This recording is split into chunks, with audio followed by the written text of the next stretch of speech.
Muy buenas noches, les damos la bienvenida, como siempre, a una nueva emisión de Horizonte Sur Global, el espacio de política internacional que transmite por la pantalla de Barricada TV.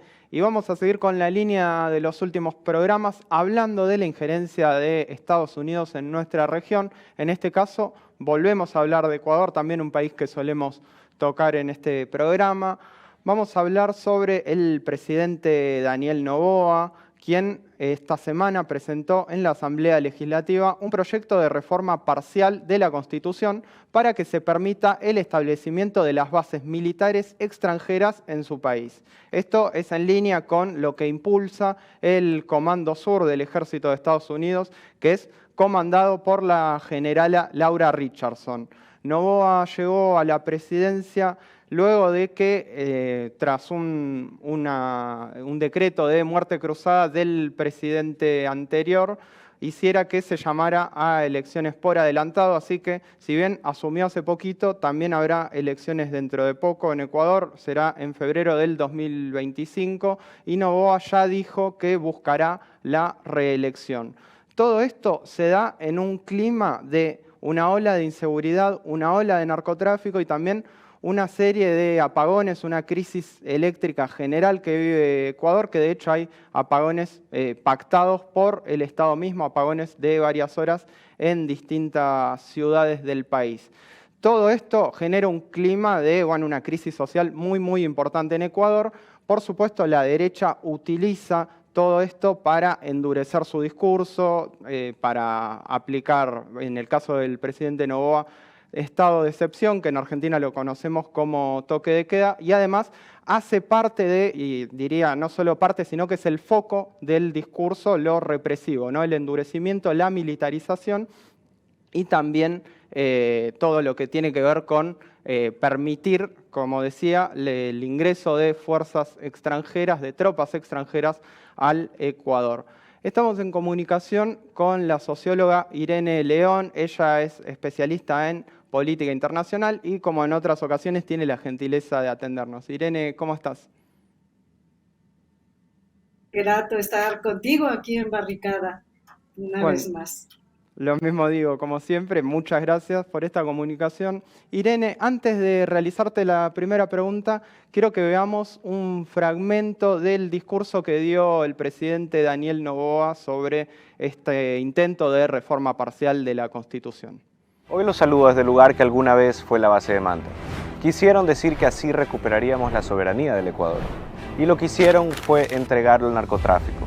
Ese fue el primer pacto con el crimen transnacional. Y en esta lucha por recuperar el país es el pacto que tenemos que revertir y quebrar. Hoy los ecuatorianos se merecen un gobierno a la altura de los acontecimientos que atravesamos. Merecen un presidente que tome decisiones con determinación, porque al Ecuador no le hacían falta oportunidades, sino honestidad y voluntad política. Hoy presentaremos un proyecto de reforma parcial a la Constitución ante la Asamblea Nacional, que modifique sustancialmente el artículo 5 de la Constitución que prohíbe el establecimiento de bases militares extranjeras e instalaciones con propósitos militares. En un conflicto transnacional necesitamos respuesta nacional e internacional. Estamos levantando el país que ellos dejaron de rodillas, el país al que convirtieron en cuna del narcotráfico, el que repartieron a las mafias con una falsa noción de soberanía. El tiempo nos ha demostrado que las viejas decisiones solo debilitaron a nuestro país ante las amenazas que hoy no conocen fronteras ni tienen piedad. Bueno, ahí veíamos las palabras del actual presidente Daniel Noboa. Hay que decir que desde que Rafael Correa dejó la presidencia en el año 2017, hubo 3 mandatarios distintos, los 3 de derecha, Lenín Moreno, Guillermo Lasso, ahora Daniel Noboa. Todo esto implicó una intensificación del problema de inseguridad y sobre todo del narcotráfico. Ahí veíamos un poco que el presidente habla de la base militar de Manta. Esto fue cerrada, una base militar norteamericana que fue cerrada por el expresidente Rafael Correa, en ese momento presidente, por eso digo.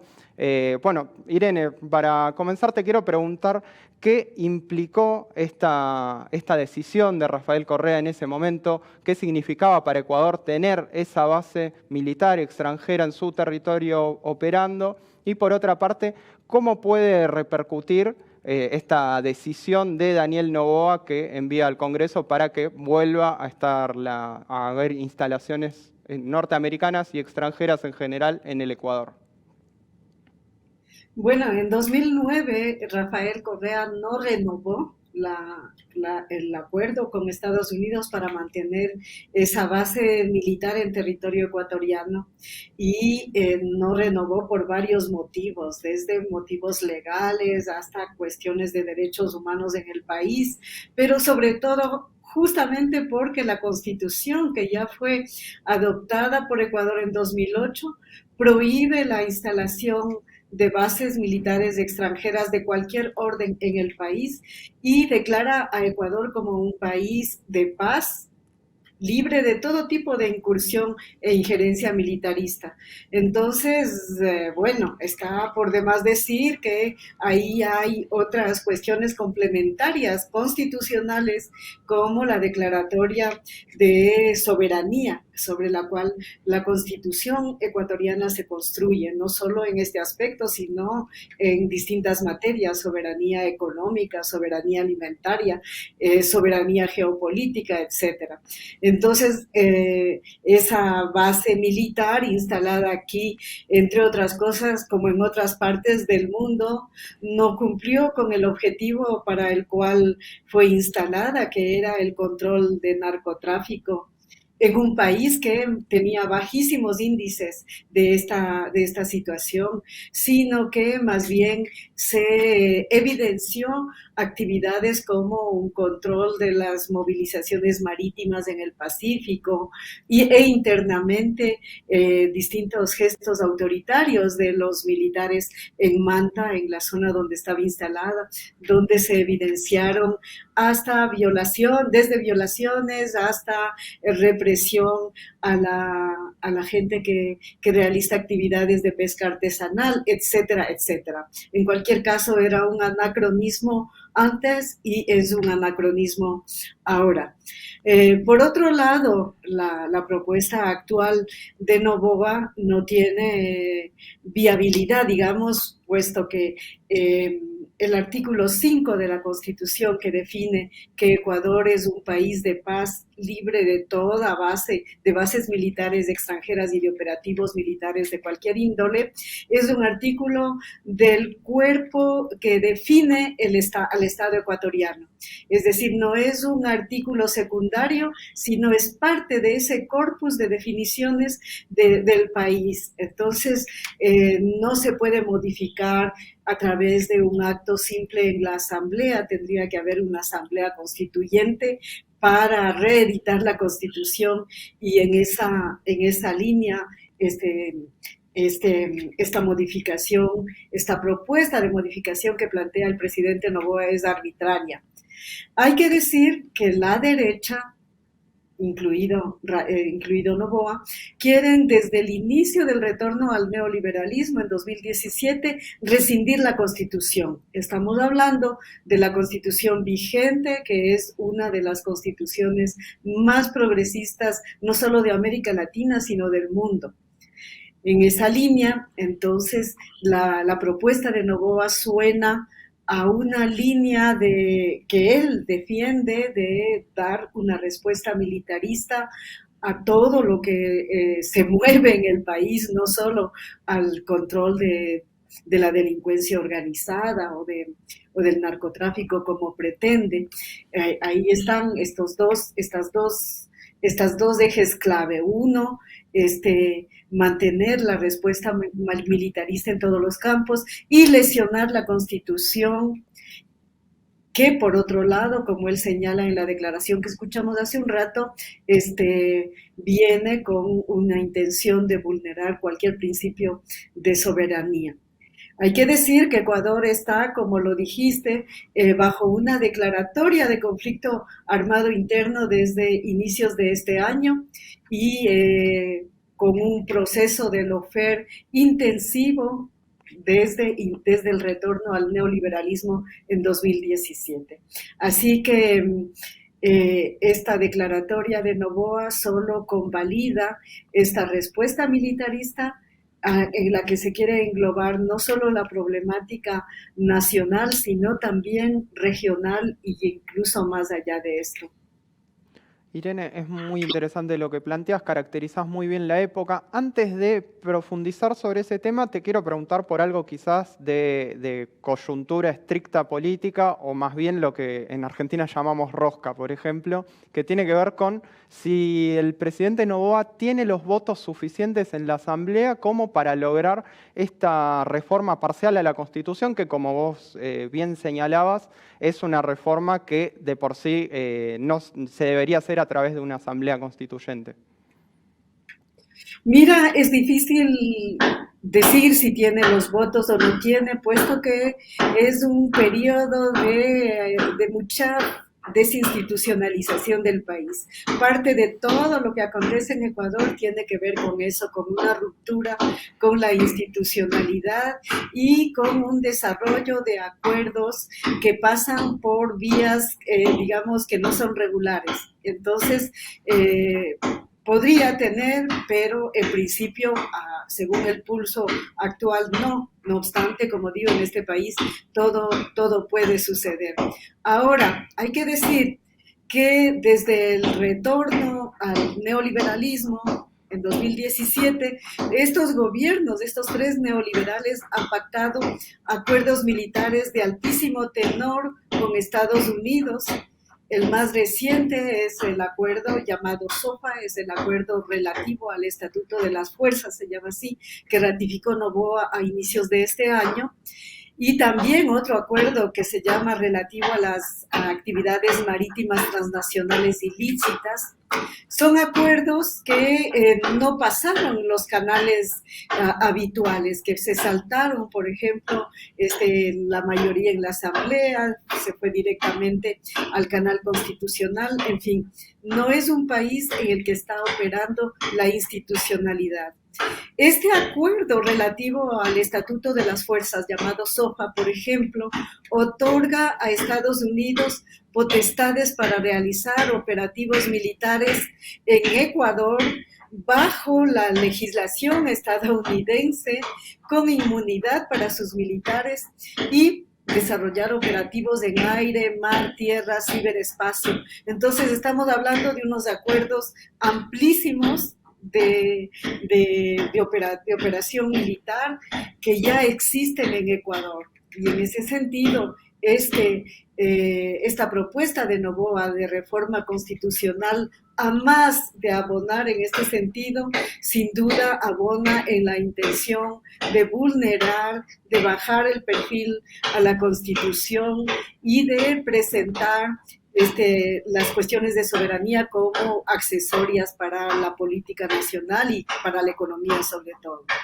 Claro. Irene, me parece muy importante, creo que no lo mencionamos al principio, pero es importante contarle a un público que no conozca la realidad política de Ecuador que tanto el presidente Daniel Noboa como los anteriores son de tres partidos distintos. No son la misma fuerza, sin embargo, representan una continuidad claramente, como marcabas al principio, de un neoliberalismo y también de una militarización, que en este caso con Daniel Noboa se intensifica muy fuertemente también la presencia de tropas extranjeras o de la extranjerización de las Fuerzas Armadas, de alguna manera, del Ecuador.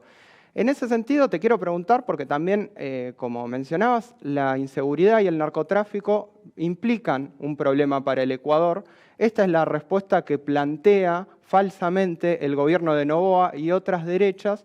Te quiero consultar entonces cuál es la mirada que tiene el progresismo, o como le decimos por acá, el campo popular en Ecuador, frente a esta problemática que avanzó en los últimos años. Mira, está por decir que hay muchísima preocupación, puesto que todo incluso Ecuador está bajo declaratoria de conflicto interno, como lo dije, lo que es una situación de guerra interna que permite distintos operativos represivos en el país, además de toda esta propuesta de militarización que implica a la región latinoamericana. Entonces, claro que hay muchísima preocupación, no solo por todas las vulneraciones a la soberanía del país, sino porque Ecuador se está involucrando en una militarización ascendente que tiene que ver incluso con operaciones, con la geoestrategia de Estados Unidos en la región y en el mundo. Entonces, esto último, por ejemplo, da cuenta de un involucramiento que lleva a Ecuador a ser parte de operativos mayores, es decir, por ejemplo, el restablecimiento de bases militares, a más de los acuerdos que ya mencioné, ampliarían el involucramiento de Ecuador en el llamado polígono de seguridad de Estados Unidos en Asia-Pacífico, en el que participan ya Estados Unidos, Ecuador, Australia, India y Japón. Es decir, es una estrategia que no tiene que ver solamente con la llamada seguridad de la región latinoamericana y del Caribe, sino que, como señala el observatorio de Lofer, esto permitiría a Estados Unidos afianzar e involucrar a América Latina en esta estrategia de control, digamos, del mundo, no solo de Asia-Pacífico, que está planteando en el momento. Y en esto, esta actitud proactiva de los neoliberales ecuatorianos no solo ponen en riesgo la situación de Ecuador, sino a toda América Latina y el Caribe. Hay que decir que del Ecuador, territorio, zona de paz, como reza la Constitución, ahora ha habido un gran tránsito de identidad en el país. En este momento, Ecuador, de ser un país de paz, ha pasado a ser incluso el país en el que Estados Unidos tiene la mayor inversión militar de la región. Entonces, es una posición que compromete las perspectivas del país, que involucra al país ya como una contraparte de los acuerdos que Estados Unidos llaman del Centro de Seguridad Cooperativa, es decir, ya no son temas de lucha contra el narcotráfico, ni temas que tienen que ver con seguridad doméstica, sino este tipo de involucramientos del país en cuestiones geoestratégicas que nos pueden llevar hacia no solo hacia una militarización, sino involucrarnos en cuestiones bélicas que están mucho más allá de la aspiración ecuatoriana e incluso de la aspiración latinoamericana y del Caribe. No olvidemos que nuestra región tiene una declaratoria también de zona de paz que es parte del cuerpo también definitorio de la CELAC. Así que esto no tiene que ver solo con Ecuador, tiene que ver con toda la región latinoamericana y con un proyecto geoestratégico que apunta no solo hacia el Pacífico, sino más allá de esto. Y obviamente el campo popular tiene y está expresando muchísima preocupación. Irene, bueno, es muy interesante, coincido con la lectura de que no es un problema solo de Ecuador, es algo que se está dando, o una avanzada injerencista, mejor dicho, sobre toda la región. Hablabas, por ejemplo, lo ligabas con el lawfare. En ese sentido, quería recordar, me salen muchas cosas porque realmente han pasado muchas cosas en los últimos años en Ecuador, pero está bien recordar que, por ejemplo, el ex vicepresidente Jorge Glass está preso, con varias violaciones a sus garantías constitucionales. Está proscripta la principal figura popular, que es el expresidente Rafael Correa, y también están perseguidos casi todos los cuadros, diría los mayores cuadros del movimiento que gobernó durante 10 años el Ecuador. Le quiero preguntar puntualmente por algo que sí destacó en Ecuador, si bien creo que la avanzada narco, un poco como mencionaba, se da en otros países de la región, tiene una de sus caras principales en Ecuador y fue muy fuerte en los últimos años, fue realmente muy marcada en muy poco tiempo. o al menos así lo vemos desde afuera, y te quiero preguntar qué es lo que posibilitó que avance tanto el narco a partir de la vuelta del neoliberalismo a Ecuador.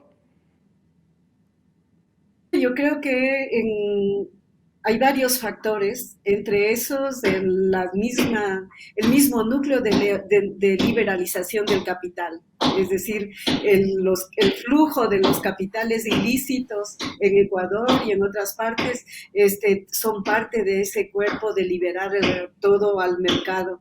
Y en el caso de Ecuador, un aspecto relevante es que Ecuador no tiene moneda local. La moneda fue eliminada en la primera fase del neoliberalismo y aquí la moneda es el dólar estadounidense.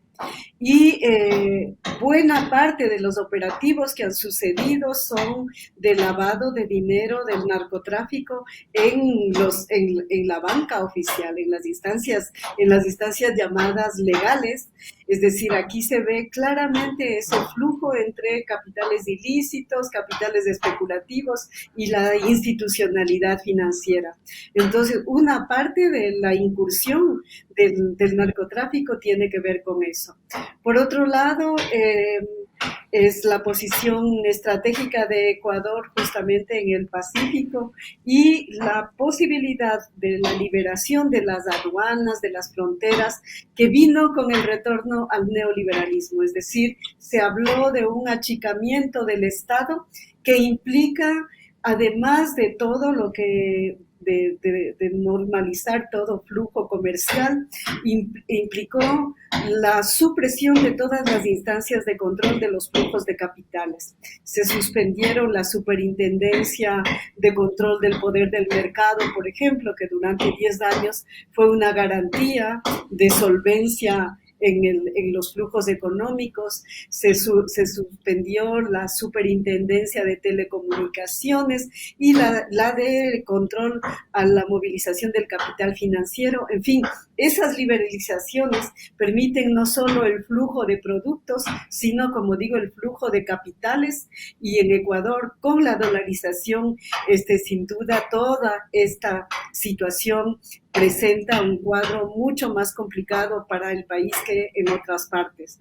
De hecho, cuando se habla del control del narcotráfico, con todos estos operativos que han incluido no solo la militarización del país, sino la declaratoria de conflicto interno, no se ha tocado al sector financiero. No hay que sepamos, no hay ninguna investigación sobre este flujo de capitales ilícitos en el sector financiero en el país. Tampoco se ha tocado, por ejemplo, a la conocida como mafia albanesa, que es la que fue denunciada por tener una relación estrecha con el expresidente Guillermo Lasso, actor central del capital financiero, donde incluso tuvo que salir del poder porque se estaban evidenciando relaciones de ese tipo. En todo caso, además de que Ecuador está colocado entre dos países que están conocidos como los centros de operación del narcotráfico más importantes de la región, como son Colombia y Perú, claro. Toda esta liberalización ha servido de punto de partida para que Ecuador esté inmerso en esta situación. No obstante, yo quiero insistir en que todos estos operativos de militarización parecen más volcados hacia otros intereses como son los geoestratégicos que mencioné, que a una real operación de control del narcotráfico. Sin duda, los países que han desarrollado políticas y medidas soberanas en esta materia tienen muchos más éxitos que los que está teniendo Ecuador con este operativo de militarización y de involucramiento en operaciones geoestratégicas foráneas.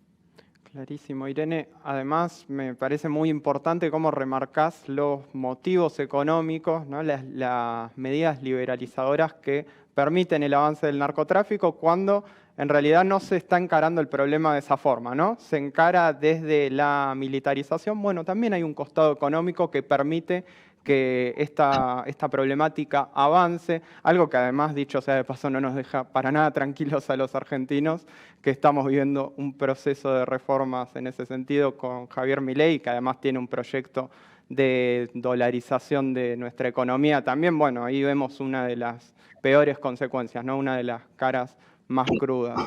Irene, no quiero dejar de preguntarte, como decía, hay muchos temas para tocar realmente en Ecuador. Están viviendo también una crisis de apagones por problemas del suministro eléctrico. Te quiero preguntar por qué se da, cómo se está viviendo cotidianamente en Ecuador esta problemática y por qué nace este problema también. Mira, yo creo que también esto tiene como su origen sistémico, puesto que estamos partiendo de ser el quinto país que tenía la infraestructura y la capacidad de soberanía energética más grande del mundo durante la Revolución Ciudadana. Eso según los datos de las instituciones especializadas en esta materia, no son datos ecuatorianos solo. Entonces, estamos hablando de un país con una infraestructura energética capaz de abastecerse con un plan y una proyección de autoabastecimiento hasta 2030, que estuvo operativa, y con capacidad de tener energía para exportar. Ecuador exportaba durante la Revolución Ciudadana energía a los países vecinos, a Perú y a Colombia específicamente. Y de ahí, de ese abastecimiento amplio y fluido, estamos ahora en una crisis energética aguda, que no es reciente, sino que ya viene de los 2 últimos años y que tienen que ver principalmente, por un lado, con el achicamiento del Estado y la falta de mantenimiento de la infraestructura hidroeléctrica, pero también con una deliberada voluntad de dejar caer la infraestructura y la soberanía energética desde el Estado para favorecer la privatización.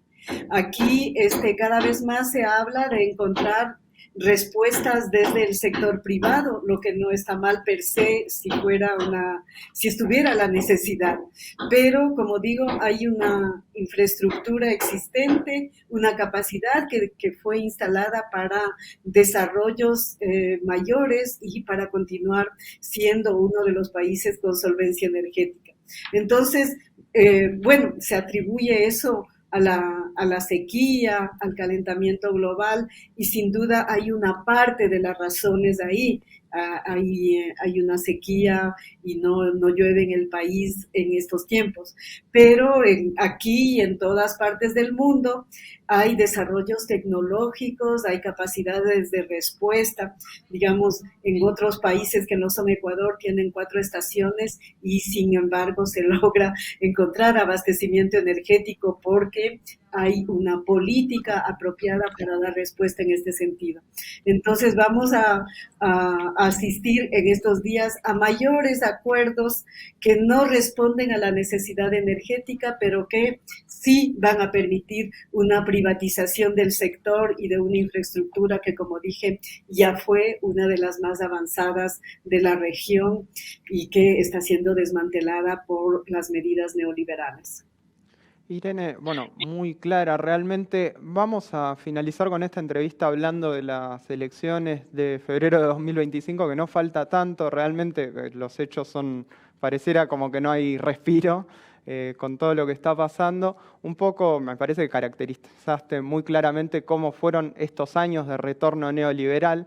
Hoy tenemos el tercer presidente de ese retorno, que es Daniel Noboa, quien buscará la reelección a partir del año que viene.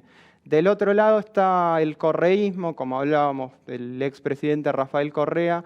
Según entiendo, se indicaba que la candidata volverá a ser Luisa González, pero bueno, te quiero preguntar, ¿qué se sabe hasta ahora del panorama electoral, tanto desde el oficialismo como de la principal oposición o el campo popular que encabeza el correísmo?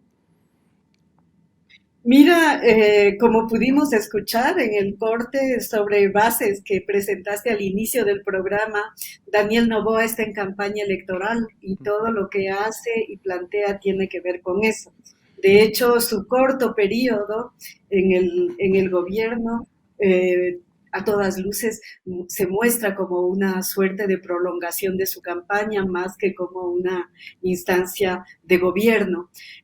Además de que su corriente político-económica es libertaria, no tiene un interés, digamos, en afianzar medidas y políticas de Estado. Entonces, él ya está en campaña electoral. Por otro lado, aquí se han presentado ya eventuales 17 candidaturas para las elecciones de febrero.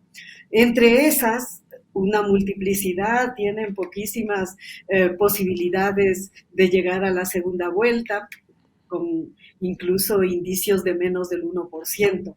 Entonces, en ese escenario, la candidata Luisa González, la candidata de Revolución Ciudadana, sin duda tiene nuevamente amplias posibilidades de victoria. Ya las tuvo en el escenario anterior y se atribuye a elementos exógenos el hecho de que ella no fue quien ganara las elecciones que ganó Noboa. Ahora se presenta con una intención de voto de partida de entre el 30 y el 40%, que en Ecuador se llama como el voto duro de Correa, que es una adhesión popular significativa al proyecto de la Revolución Ciudadana que permite que Luisa González parta con una eventual posibilidad de victoria, todo dependiendo de cómo su campaña se visualice en los escenarios de poder. Pero sin duda estas elecciones se dirimirán entre Noboa, que está en campaña en el poder y con toda la capacidad económica movilizada de la que él dispone, y por otro lado la candidata Luisa González de Revolución Ciudadana, que viene con el proyecto y la propuesta justamente de constitucional, como lo señalábamos antes, de la Revolución Ciudadana,